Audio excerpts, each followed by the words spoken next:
하나님의 은혜와 평강이 여러분의 삶에 가득하기를 기도합니다. 오늘 우리가 함께 나눌 이야기는 어쩌면 조금은 불편하고 또 어쩌면 우리의 삶을 완전히 새로운 시각으로 보게 만들 이야기일지도 모릅니다. 이 이야기가 여러분의 마음에 깊은 울림을 준다면 좋아요와 구독을 통해 하나님의 지혜와 사랑을 더 널리 전하는 일에 동참해 주시길 부탁드립니다. 여러분의 작은 손길 하나가 누군가에게는 큰 위로와 희망의 빛이 될 수 있습니다. 자, 이제 시작하겠습니다. 만약 우리의 돈이 말을 할 수 있다면 과연 우리에게 무슨 이야기를 들려줄까요? 아마 대부분은 이 질문에 고개를 저으며 듣고 싶지 않다고 할 겁니다. 내 돈이 무슨 말을 할지 뻔히 알지. 굳이 듣고 싶지 않아 라고 생각할지도 모릅니다. 왜냐하면 만약 돈이 정말 우리를 위해, 우리를 돕기 위해 말을 건넨다면 그 내용이 그리 놀랍지는 않을 것이기 때문입니다. 우리는 이미 어렴풋이 알고 있으니까요. 돈이 입을 여는 순간 우리의 반응은 아마 이럴 겁니다. 그래, 알아, 안다고. 그때 그러지 말았어야 했는데, 그때 그 돈을 쓰지 말았어야 했는데. 사실 우리가 돈을 다루는 방식을 보면 우리 안에 무언가 근본적인 문제가 있다는 것을 알 수 있습니다. 특히 풍요로운 현대 사회에서는 더욱 그렇습니다. 현명하지 않은 선택인 줄 알면서도, 심지어 나중에 후회할 것을 알면서도 우리는 돈을 써버립니다. 그리고는 후회하죠. 우리 안에는 설명하기 어려운 무언가가 있습니다.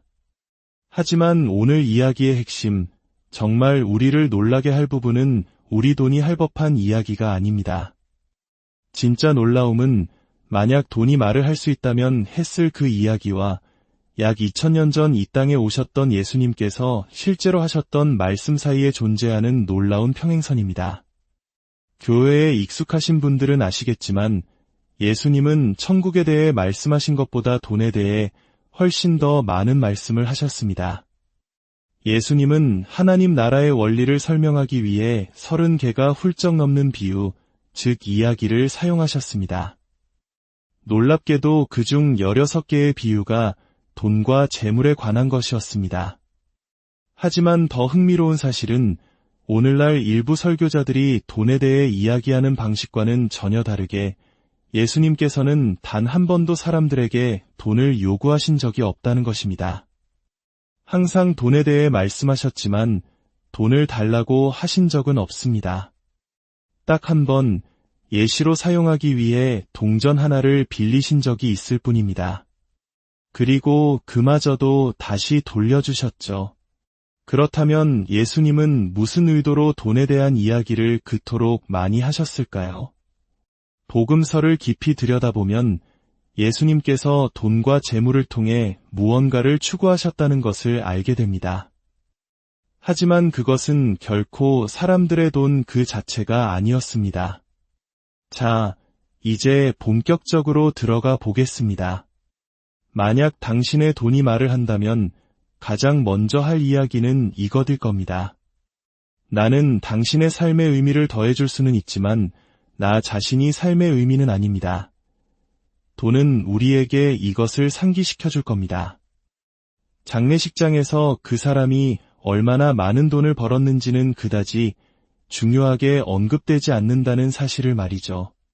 오히려 그가 얼마나 많은 것을 나누었는지가 기억됩니다. 돈은 목적이 될 때보다 수단이 될 때 훨씬 더 가치 있습니다. 만약 당신이 돈을 인생의 최종 목적으로 삼는다면 당신은 결국 홀로 남게 될지도 모릅니다. 하지만 돈을 의미 있는 목적을 위한 수단으로 사용할 때 돈은 비로소 진정한 의미를 갖게 됩니다. 이것은 단순히 기독교적인 가르침이 아닙니다. 이것은 삶의 보편적인 진리입니다. 어떤 목적을 위한 수단이 되는 것, 바로 그것이 세상 모든 것에 의미를 부여하는 방식입니다. 당신의 삶도 마찬가지입니다. 만약 당신이 의미 있는 삶을 살고 싶다면 당신 자신을 넘어선 더 큰 목적을 위한 수단이 되는 법을 찾아야 합니다. 그리고 놀라운 일이 벌어집니다.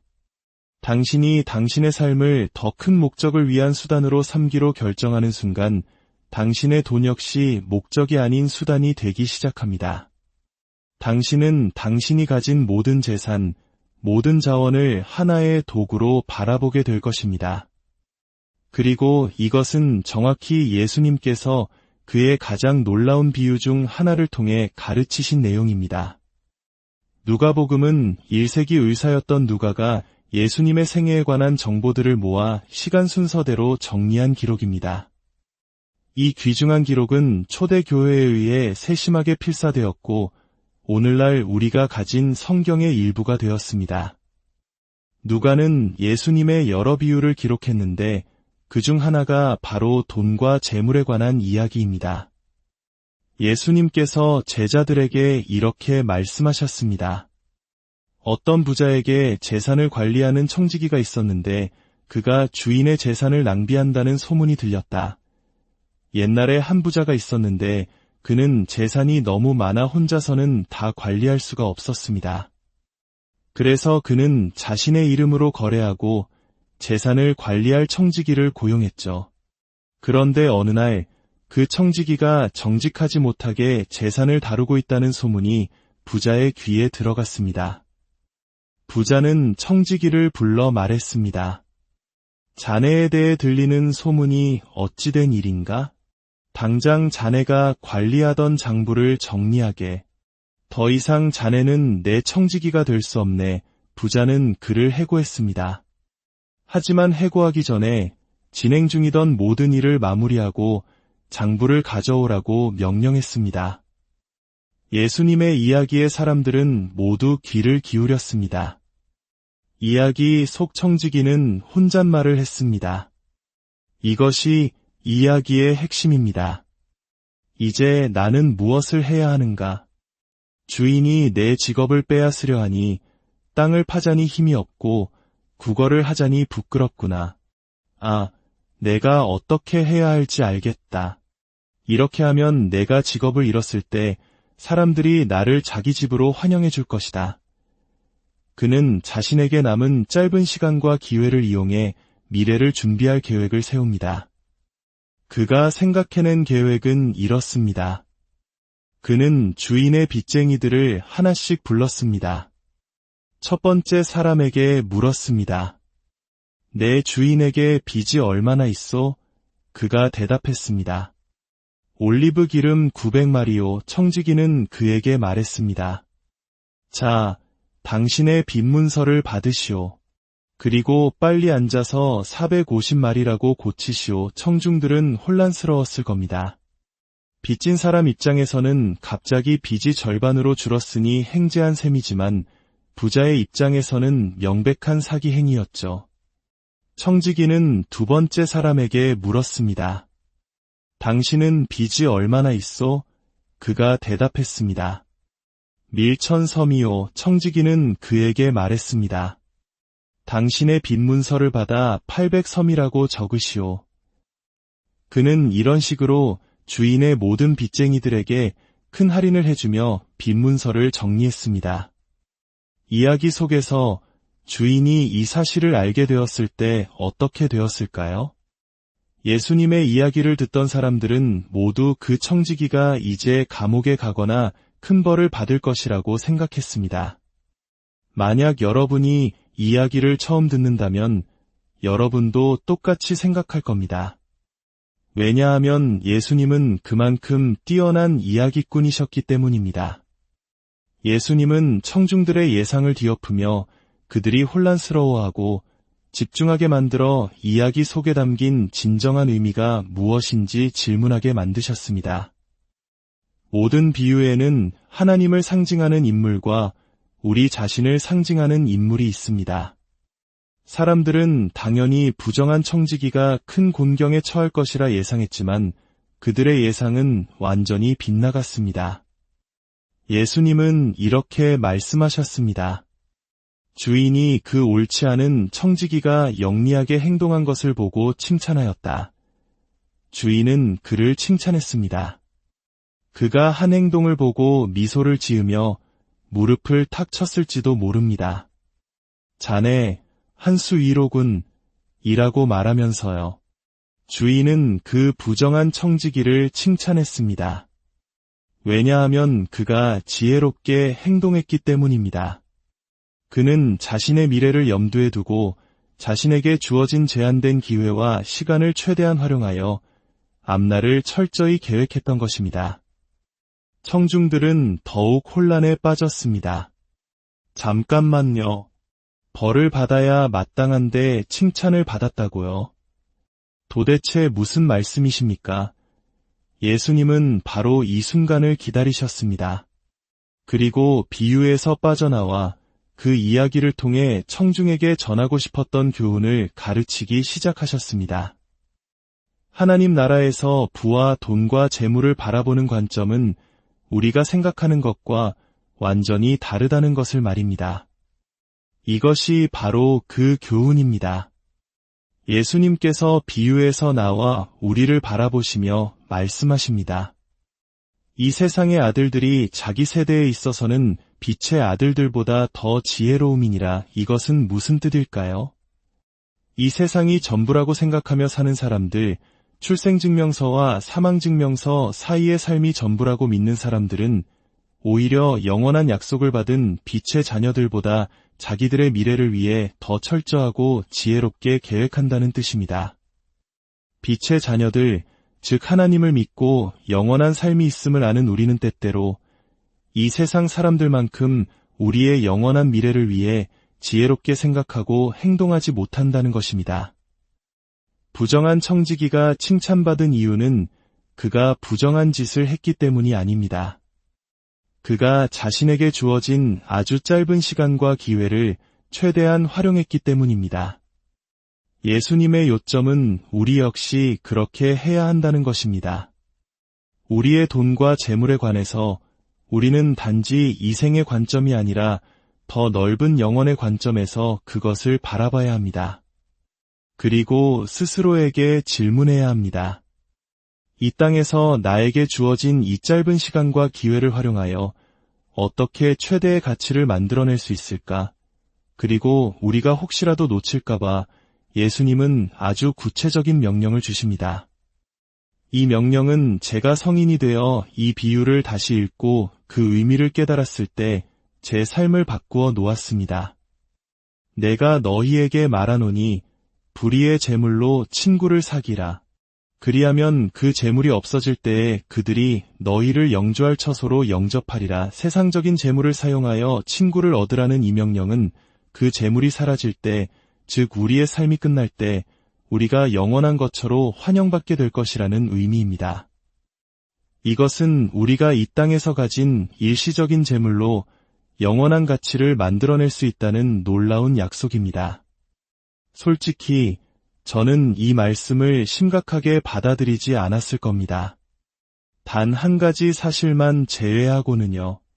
예수님께서는 십자가에 못 박혀 죽으신 후 다시 살아나셨습니다.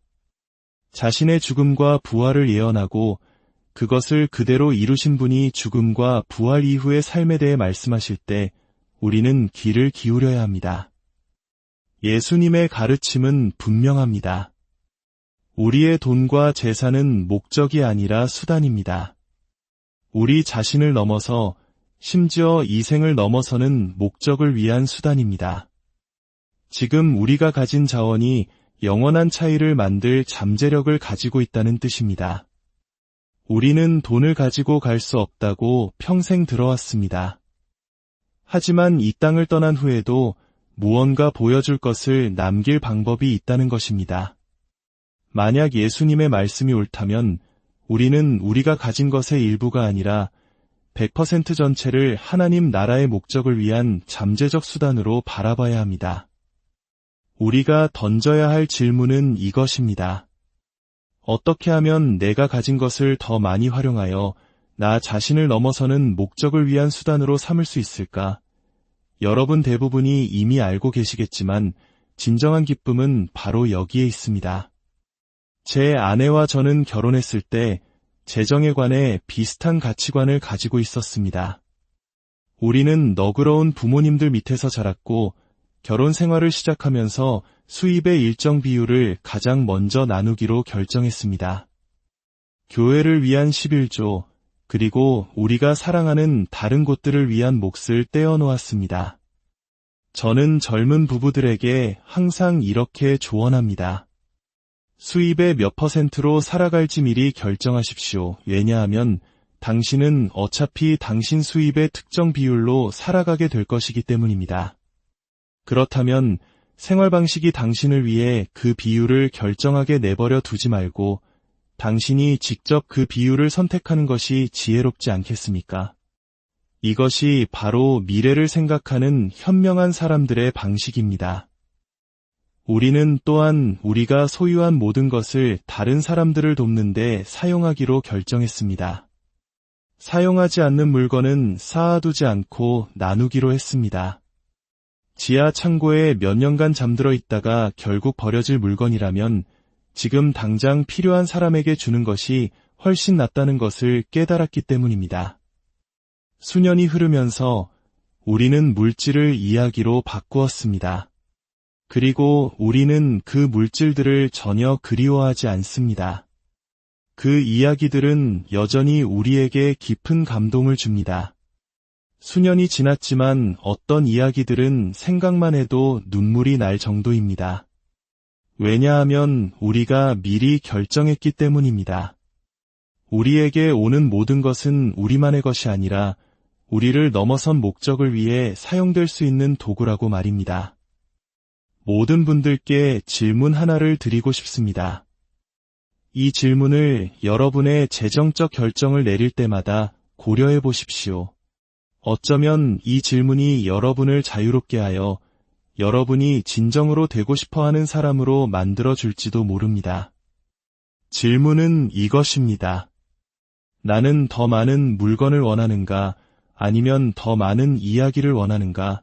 한 가지 팁을 드리자면 당신의 인생이 끝났을 때 아무도 당신이 가졌던 물건에 대해 이야기하지 않을 것입니다.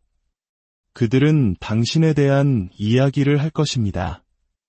예수님의 요점은 이것입니다.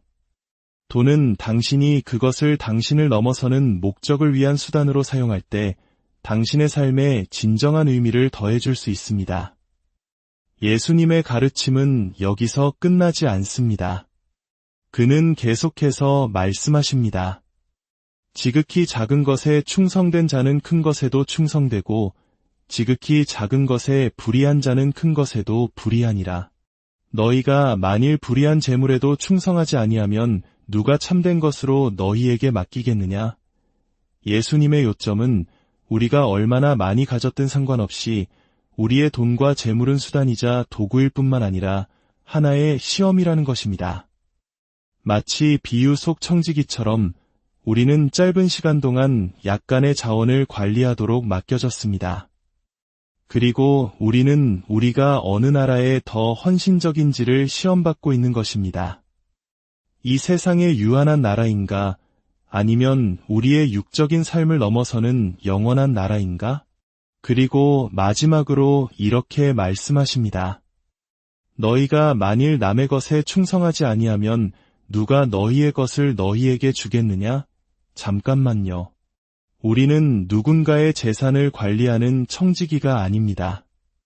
이것은 내 월급이고 내 돈이고 내 집입니다. 내 것이지 남의 것이 아닙니다. 하지만 만약 당신의 돈이 말을 할 수 있다면 예수님의 이 마지막 가르침을 확인시켜 줄 것입니다. 돈은 이렇게 말할 겁니다. 당신이 사라진 후에도 나는 여전히 여기 있을 겁니다. 당신이 나를 소유했다고 생각하는 순간 사실은 내가 당신을 소유하게 되는 겁니다. 우리 모두는 비유 속 청지기처럼 사실은 관리인, 즉 청지기입니다. 우리는 주인이 아닙니다. 우리가 주인이 아니라는 가장 확실한 증거는 우리가 결국 모든 것을 남겨두고 떠나야 한다는 사실입니다. 그렇다면 진짜 질문은 이것입니다.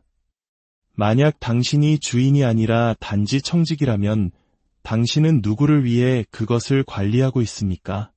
만약 태초에 하나님께서 천지와 만물을 창조하셨고 그의 형상대로 인간을 만드셨으며 우리에게 이 땅을 관리할 청지기의 사명을 주셨다면 이 모든 것이 완벽하게 이해됩니다. 우리는 짧은 시간과 기회, 그리고 약간의 자원을 관리하도록 위임받은 것입니다. 그러니 혼동하지 마십시오. 당신의 돈이 말을 한다면 그것은 우리에게 상기시켜 줄 것입니다. 나는 수단입니다. 나는 도구이고 시험입니다. 나는 당신의 삶의 의미를 더할 수 있지만 내가 당신 삶의 의미 그 자체는 아닙니다. 그렇다면 우리는 이 모든 것을 가지고 무엇을 해야 할까요? 어디서부터 시작해야 할까요? 시작점은 돈의 액수나 비율이 아닙니다.